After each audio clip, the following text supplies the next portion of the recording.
తెలంగాణ ప్రాంత ఆచార్య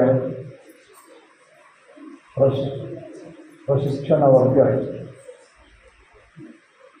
జరుగుతుంది. ఇందులో పాల్గొన్న మీ అందరికీ నా హృదయపూర్వకమైనటువంటి ధన్యవాదాలు, నమస్కారాలు చేస్తున్నాను. మీరు అక్కడ చూస్తే కొంచెం సమయం బాగా అయిపోయింది కాబట్టి కొంత అటు కదిలినట్టుగా అనిపిస్తుంది. మీరు అందరూ ఓకే ఉంది కదా, 10 నిమిషాలు నేను ఎక్కువ సమయం తీసుకోకుండా కొన్ని విషయాలు మాత్రమే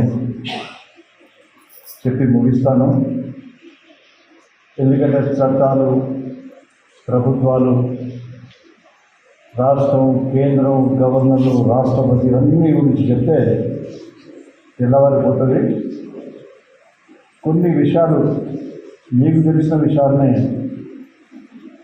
మరొకసారి చెప్పి నేను ముగిస్తాను. మొట్టమొదటిగా నేను వస్తున్నానని రామచంద్ర గారికి చెప్తూ నేను రామచంద్ర గారితో అన్నాను, ఎన్ని సమావేశాలు పోయినా మనకు ఏం సాధిస్తున్నాం మనం రామచంద్ర గారు, అది చాలా బాధాకరంగా ఉంది. చాలా వెనుకబడి ఉన్న జాతి గిరిజన జాతి అని చెప్పినప్పుడు పర్వాలేదు మనం చేస్తాం, మన పని మనం చేస్తున్నాం, మీరు అయితే రండి అని నాకు కొంచెం నచ్చజెప్పే ప్రయత్నం చేస్తాను. కానీ ఇక్కడికి వచ్చిన తర్వాత నాకు 1000 ఏనుగుల బలాన్ని మీరందరూ ఇచ్చినారు. ఇక్కడ ఉన్నటువంటి ఆశ అంతేకాకుండా మన సంస్కృతి పరంపర ఇవాళ అవార్డు చూస్తాం కదా, గద్దర్ పేర్లు పోయిన అవార్డులని పుష్ప సినిమాలో ఒకరికి ఇచ్చినారు, ఇంకేదో అందరికీ ఇచ్చినారు.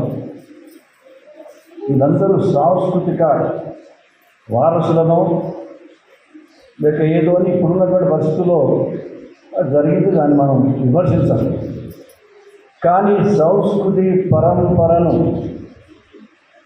రక్షిస్తున్నది, ముందుకు తీసుకుపోతుంది మా గిరిజన జాతి అని మీరు ఒక 5-6 నిమిషాల్లో చూపించినటువంటి ఆ నాట్యం కానీ, అది ఇక్కడ ఏ సినిమాలో కానీ ఈ అవార్డు ఇద్దామని ప్రయత్నం చేసిన వాళ్ళకైనా అందుబాటులో లేనటువంటి ఆ కళ చూసిన తర్వాత మాకు ఇంతకుముందు చెప్పినట్టుగా ఒక 1000 ఏనుగుల బలం మాకు ఇచ్చి మళ్ళీ ఇంకా మా శాశ్వతలా ప్రయత్నం చేసి గిరిజన ప్రాంతాలు అభివృద్ధి చేయడానికి ప్రయత్నం చేసేటువంటి ఒక సంకల్పాన్ని మాకు మరొకసారి కల్పించాం. తర్వాత ఈ కార్యక్రమంలో పాల్గొన్నటువంటి పెద్దలు రామచంద్ర గారు వారి యొక్క పుస్తకాన్ని ఆవిష్కరించడం జరిగింది. డాక్టర్ సత్యనారాయణ గారు, అదేవిధంగా దాసరి శ్రీనివాసు గారు, ఆస్కార్ నాగేశ్వర గారు వందన సమర్పణ జరుగుతున్నారు. మిగతా పెద్దలందరూ కూడా ఇక్కడ ఉన్నారు. మనం ఎన్నో చేయాలనుకుంటాం, కానీ మనం ముందున్నటువంటి అన్యాయం జరుగుతున్నటువంటి దృశ్యాన్ని చూసినా కూడా దాన్ని పరిష్కారం చేయడంలో చిత్తశుద్ధి లేకుండా పోతుంది. మనం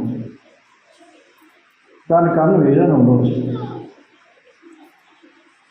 ఈనాడు గిరిజనులే ఈ స్వాతంత్ర పోరాటానికి సారథులు. ఇప్పుడున్నటువంటి భారతదేశ స్వాతంత్రాన్ని, మన స్వాతంత్రం అంటే ప్రపంచంలో అతిపెద్ద ప్రజాస్వామిక దేశం, మనకు అతిపెద్ద రాజ్యాంగం ఉన్నది. ప్రపంచమంతా మన వైపు చూస్తున్నారు.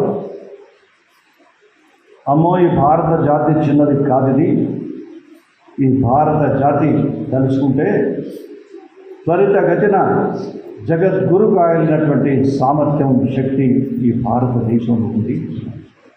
దానికి కారణం ఎవరు? గిరిజన సాంప్రదాయాలు, గిరిజన యోధులు, గిరిజనులు వాళ్ళు రక్త తర్పణనే ఈనాడు మనం సాధించుకోవాలి. స్వాతంత్ర సమరయోధులు అంటే మనకు కొంతమందే కనపడతారు, ఏ పార్టీలు కానీ ఎవరైనా కానీ కొంతమందే కనపడతారు. కానీ అసలు స్వాతంత్రాన్ని తెచ్చిన వాళ్ళు రవి అస్తమించని బ్రిటిష్ సామ్రాజ్యాన్ని తలవంచే విధంగా చేసినటువంటి గిరిజన యోధుల గురించి ఈనాడు మన పుస్తకంలో చూస్తున్నాం. వాళ్ళన్నీ చాలా చక్కగా పరిశోధన చేసి మనందరికీ ఇస్తున్నారు. ఆ పుస్తకాలను దానికి సంబంధించి పెద్దలు ఇప్పుడే చెప్పినారు. అదేవిధంగా దాసరి శ్రీనివాసులు గారు కూడా చెప్పినారు. ఈ విషయాలన్నీ కూడా మనం సవివరంగా పిల్లలకు చెప్పాల్సినటువంటి అవసరం ఉంది. మీకు ఆ గురుతర బాధ్యత ఉంది కాబట్టి మీరు ఏదైనా చేయవచ్చు. శివాజీ గారు అంత సామర్థ్యంతో భారతదేశమే కాదు ప్రపంచమే మరవలేనటువంటి వీరగాథలు ఆయన చరిత్రలో ఉన్నాయి. ఆయన వీరోచిత పోరాటాల వెనుక ఆయన తల్లి బోధించినటువంటి పాఠాలు, వారికి జరిగినటువంటి అన్యాయాలు ఏ విధంగా ఎదుర్కొని మరి అన్యాయంకి గురైనటువంటి వాళ్ళందరినీ వారికి బాసటగా ఏ విధంగా నిలుస్తాం, వాళ్ళ విముక్తులు ఏ విధంగా చేద్దామనే విషయాలు ఆమె చెప్పడం వల్లనే ఈనాడు ప్రపంచమంతా అసలు శివాజీ అంటే ఏమిటి అని తెలుసుకునేటువంటి అవకాశం లేకుండా. మీకు ఆ మంచి అవకాశం ఉంది. 4వ తరగతి వరకు మీరు చెప్పబోతున్నారు పాఠాలు. ఆ పాఠంలో వారు నూరిపోయవచ్చు.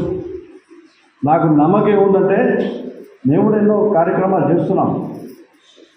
కానీ ఈనాడు విద్యా బోధన అనేది మీరు చేస్తున్నటువంటి కార్యక్రమం దాని గురించి ఇప్పుడే అసలు పూర్తిగా నాకు అర్థమైంది. ఇటువంటి బాధ్యత ఉంది కాబట్టి మీరందరూ ఈ 4వ తరగతి వరకు ఉన్నటువంటి వేలాది మంది విద్యార్థుల్లో మన జాతి గురించి, మనకు జరిగిన అన్యాయం గురించి, మనం చేయబోయే పోరాటం గురించి చెప్పినట్లయితే అసలు జాతి మొత్తం విముక్తి అవుతుంది. ఎంత 31 లక్షల మంది గిరిజనులు